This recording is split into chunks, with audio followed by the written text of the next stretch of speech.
"Do you even know where you are, old man?" The voice, sharp and laced with the condescending arrogance of youth, cut through the low hum of the control tower. Airman First Class Davies, barely 20, stood with his arms crossed, a perfect picture of military crispness and impatience. His superior, Staff Sergeant Miller, stood beside him, a clipboard in hand and a look of profound annoyance on his face. The target of their irritation, Frank Peterson, said nothing. At 87, he seemed as ancient and immovable as the distant mountains visible through the panoramic glass. Dressed in a simple windbreaker and slacks, he looked utterly out of place amidst the glowing screens, complex consoles, and uniformed personnel of the state-of-the-art facility. He simply kept his gaze fixed on the airfield below, where a squadron of F-35s shimmered in the afternoon sun. His hands rested on the window ledge, the skin thin as parchment over a lattice of bone and vein. He was perfectly still, his silence a stark contrast to the coiled energy of the young airman. Miller sighed, a theatrical display of a man whose time was being wasted. "Sir, for the third time, this is a restricted area. I need to see your authorization, or I'm calling security forces. You can't just wander in here." Frank's gaze finally shifted, not to the angry men beside him, but to a jet taxiing onto the runway. His eyes, though clouded by age, held a clarity that was unsettling. They weren't vacant, they were processing, remembering. "They're so quiet now," he murmured, his voice a dry rasp. "You can barely hear the engines whine until they're right on top of you." Davies scoffed, rolling his eyes. "Look, we don't have time for a trip down memory lane. ID, now." Frank slowly reached into his back pocket and pulled out a worn leather wallet. It was old, the corners softened, and the leather cracked like dry earth. He fumbled with it for a moment, his fingers not as nimble as they once were. The delay only deepened the scowl on Davies's face. Other airmen in the tower, controllers in the middle of their shifts, were starting to notice the quiet drama. They exchanged glances, some with smirks, others with a flicker of discomfort. The tower was a place of supreme confidence and control. The old man's presence was a glitch in the system, a loose wire sparking uncertainty. "He's probably just confused," one airman whispered to another over his console. "Probably thinks this is the visitor's center." Staff Sergeant Miller's patience finally snapped. "That's it. I'm not playing games." He tapped his radio. "Tower to command post, I need a security forces patrol to my location. We have an unauthorized civilian, non-compliant." Frank finally produced a simple, state-issued driver's license from his wallet and held it out. Miller snatched it from his hand. "Frank Peterson. Address is a retirement community downtown. Figures." He handed it to Davies. "Run this. See if he's got any priors for trespassing on federal property." "Sir, I was invited," Frank said, his voice calm and even. "A reunion." Davies laughed out loud this time. "A reunion? In here? What, did you and your buddies used to play bingo around the radar screens?" The younger airman snickered. The humiliation was a palpable thing now, hanging in the climate-controlled air. But Frank didn't flinch. His gaze drifted back to the runway, to the fighter jet now thundering down the concrete, lifting into the sky with a roar that vibrated through the glass. He watched it until it was just a speck. It was as if the drama around him was nothing more than background noise, a minor distraction from the real show. "You don't understand," Frank said, more to the disappearing jet than to anyone in the room. "This room, it's the same view, just a different sky." Miller stepped closer, his posture intimidating. He lowered his voice, a feigned attempt at reasonableness that was more menacing than his shouting. "Mr. Peterson, I don't know what you think this is. This is the nerve center of an active Air Force base. The most advanced aircraft in the world are guided from these seats. What you see out there is billions of dollars of technology and hundreds of lives that depend on us doing our jobs without interruptions." He gestured vaguely at Frank, as if he were a piece of litter that needed to be swept away. The other controllers focused back on their work, but the tension remained. They were all acutely aware of the old man by the window and the two airmen closing in on him. The air crackled with unspoken judgment. Frank was an anomaly, an old man in a young person's world, a relic in a room dedicated to the future. His quiet dignity was misinterpreted as senile stubbornness, his nostalgic gaze as the confused wandering of a lost mind. As Frank returned his wallet to his pocket, a small object on the lapel of his windbreaker caught Davies's eye. It was a pin, no bigger than a dime, made of a dull, tarnished metal. It was unadorned, with no discernible military insignia or polished gleam. It looked like something a child might find in the dirt. "What's that thing?" Davies asked, pointing. "Some kind of club pin. Did you win a prize at the Senior Center bake-off?" Frank's hand instinctively went to the pin, his thumb stroking its worn surface. For the first time, a flicker of emotion crossed his face. It wasn't anger or hurt. It was something deeper, a shadow passing over a vast, still lake.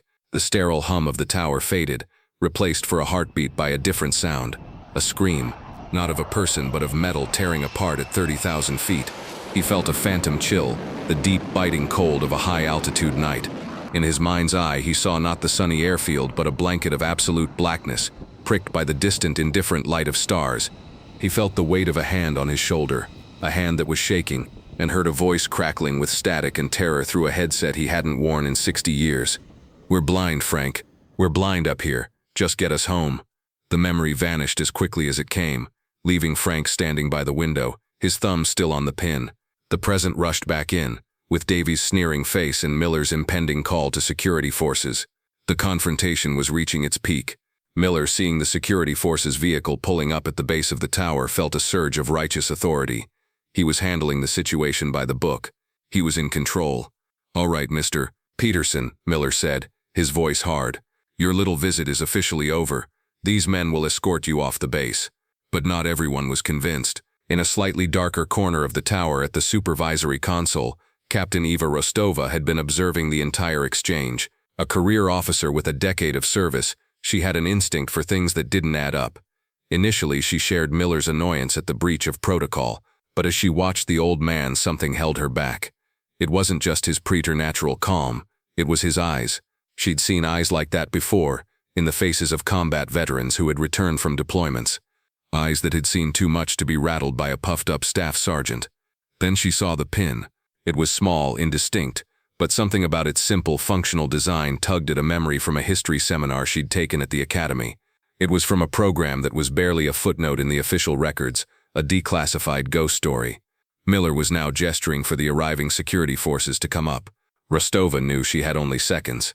Acting on a pure gut feeling, she stood up and walked into the small adjoining office, pulling the door almost shut. She ignored the number for security forces. Her finger hovered over the keypad on her desk phone.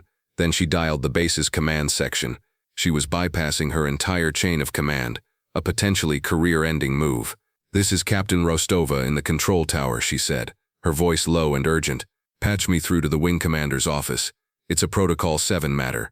Protocol 7 was a rarely used designation, reserved for situations involving distinguished visitors or potential diplomatic incidents. It was a code that guaranteed a response. Within seconds, an aide was on the line. "There's an elderly civilian in the tower," Rostova explained quickly. "Staff Sergeant Miller is having him removed. The man's name is Frank Peterson." She paused, taking a breath. "He's wearing a pin. It's a small, unmarked piece of metal. I think it might be from Project Nightfall." She said the name, and then held her breath.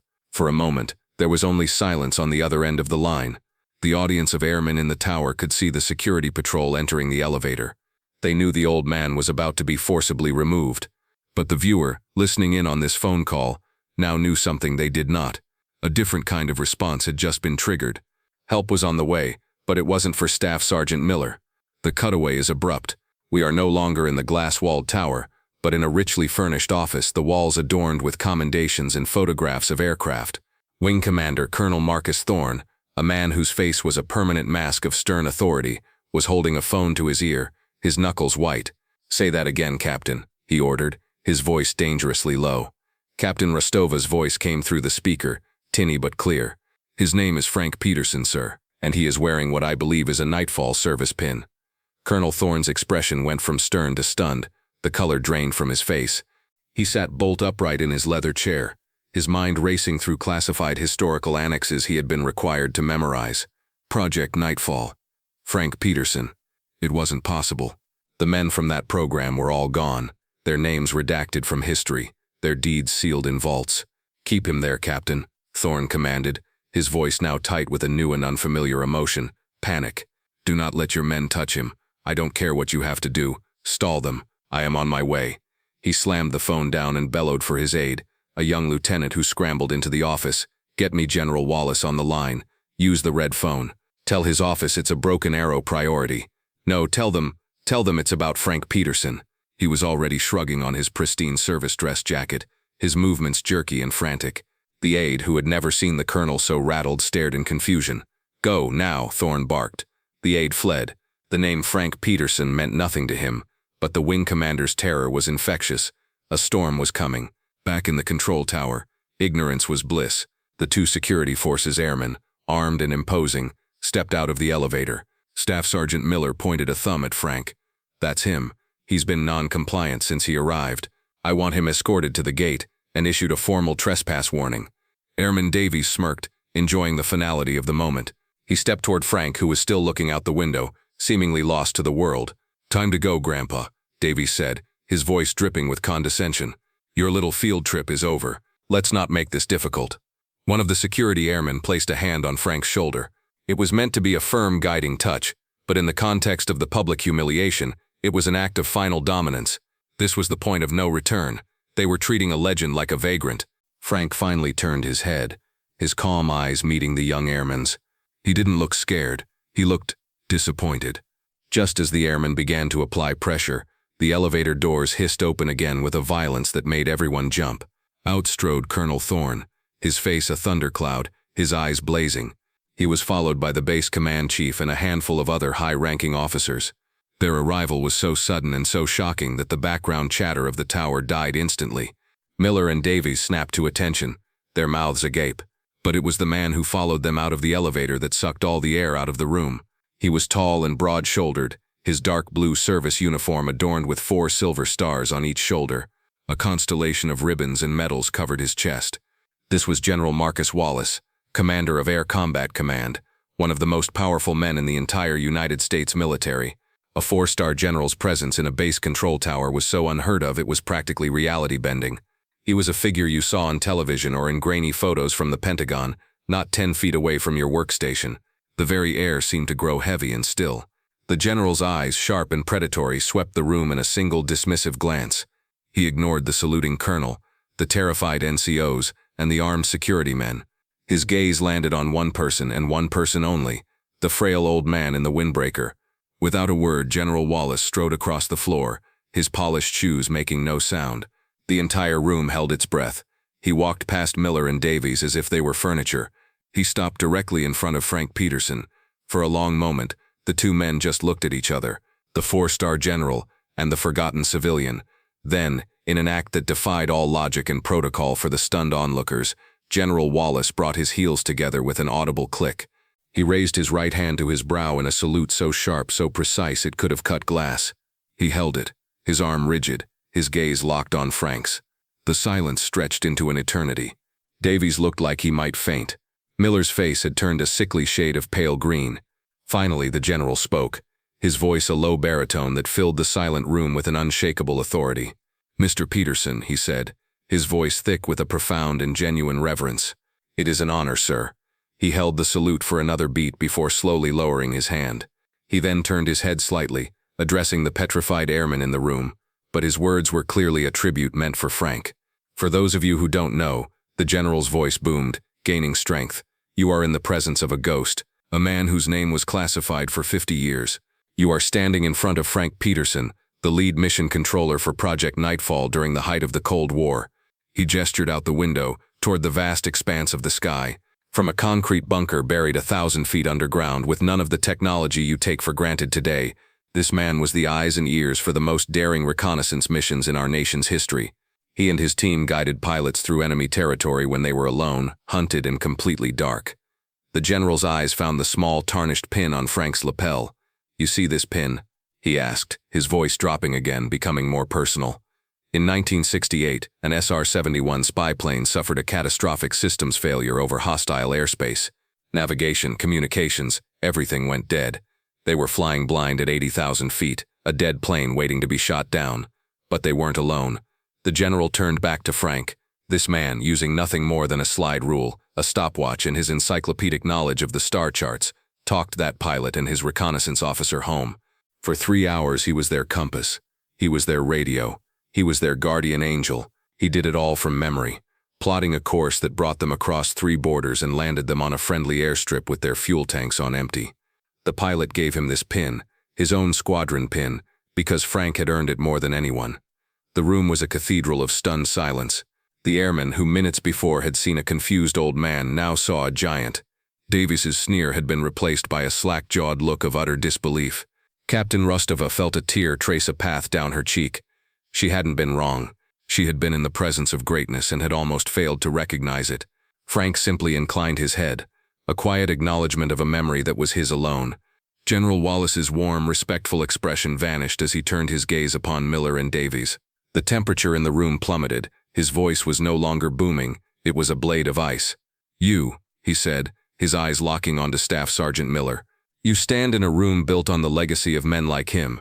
You operate equipment that exists because of the risks they took. You saw a living piece of that history, and you treated him like a trespasser." He then shifted his laser-like focus to Davies. "And you saw a hero, and you mocked him. Your lack of situational awareness is an embarrassment. Your lack of respect is a disgrace to that uniform." He didn't need to raise his voice. The quiet fury was more terrifying than any shouting could ever be. "Colonel Thorne," the general said without looking away from the two stricken airmen, "I want these two in my office at 0800 tomorrow. Their careers in my Air Force are over. They can find a new line of work that doesn't require judgment or honor." As the two men seemed to physically shrink under the weight of the general's words, Frank Peterson took a small step forward. He placed a frail hand on the general's perfectly starched sleeve. "General," Frank said, his voice soft but clear, "they're young. They are trained to see the world in black and white, friend or foe, authorized or unauthorized. It's a different Air Force now, safer in some ways, more rigid in others. Don't ruin their lives over an old man's sentimentality." His grace was more stunning than the general's rebuke. He was defending the very men who had just finished humiliating him. "The most important thing," Frank continued, his eyes moving to meet Davies's, "isn't the rank on your sleeve but the history you carry with you. Respect the mission, son. But respect the man who came before you even more." As Frank spoke of the man who came before, the scene shimmered for a moment. The modern tower dissolved into a dark, cramped room from decades past, lit only by the green glow of primitive radar screens. A younger Frank Peterson, his face etched with exhaustion and immense strain, leaned over a console speaking calmly into a headset. On the other end, a voice was screaming about instrument failure, about being lost in a sea of darkness. Hours later, in a debriefing room, a pale and shaken pilot, a young man not much older than Davies, gripped Frank's hand. He unpinned the small metal insignia from his own flight suit and pressed it into Frank's palm. "You were our eyes when we were blind," the pilot had whispered, his voice choked with emotion. "You brought us home." The fallout from that afternoon was swift and decisive. While Frank's plea saved Miller and Davies from being discharged, their careers were irrevocably altered. They were reassigned to the most remote, undesirable posts available, tasked with duties that involved minimal human interaction. More importantly, General Wallace was true to his word. He instituted a new base-wide heritage program. The first mandatory lesson for every new airman arriving at the base was now the story of Frank Peterson and Project Nightfall. A plaque was installed at the entrance to the control tower, bearing his name and a brief declassified account of his service. The tower had become a monument. A few weeks later, Frank was sitting in his usual booth at a small diner near his retirement home, looking out the window at the passing traffic. The bell above the door chimed, and a young man in civilian clothes walked in, looking around nervously. It was the former airman first class, Davies. He spotted Frank and approached the table, his posture hesitant, his former arrogance completely gone, replaced by a deep, humbling shame. "Mr. Peterson," he asked quietly. Frank looked up and offered a small smile. "Son, sit down." Davies slid into the booth. "Sir, I don't know what to say. Sorry isn't enough. The way I treated you, it was, there's no excuse." Frank just nodded, taking a slow sip of his coffee. He didn't lecture. He didn't say, "I told you so." He simply asked, "Why did you join the Air Force, son?" The question caught Davies off guard. He stammered for a moment, then spoke about wanting to work with technology, to serve his country. Frank listened patiently. When Davies was finished, Frank looked out the window again, that same far-off gaze he'd had in the tower. "It's a good job," Frank said softly. "Just remember, the machines change, the mission changes, but the person sitting next to you, and the ghosts of the people who sat in that chair before you, that's the part that never changes. That's the part you have to honor." It was a quiet moment of forgiveness, a final lesson from an old teacher to a young student. The circle was complete. The past had reached out and taught the present a vital lesson in humility and respect. The quiet heroes who walk among us carry stories we can all learn from. If you were inspired by Frank Peterson's story of dignity and grace, please like this video, share it with someone who needs to hear it, and subscribe to Veteran Valor for more stories of unassuming heroes.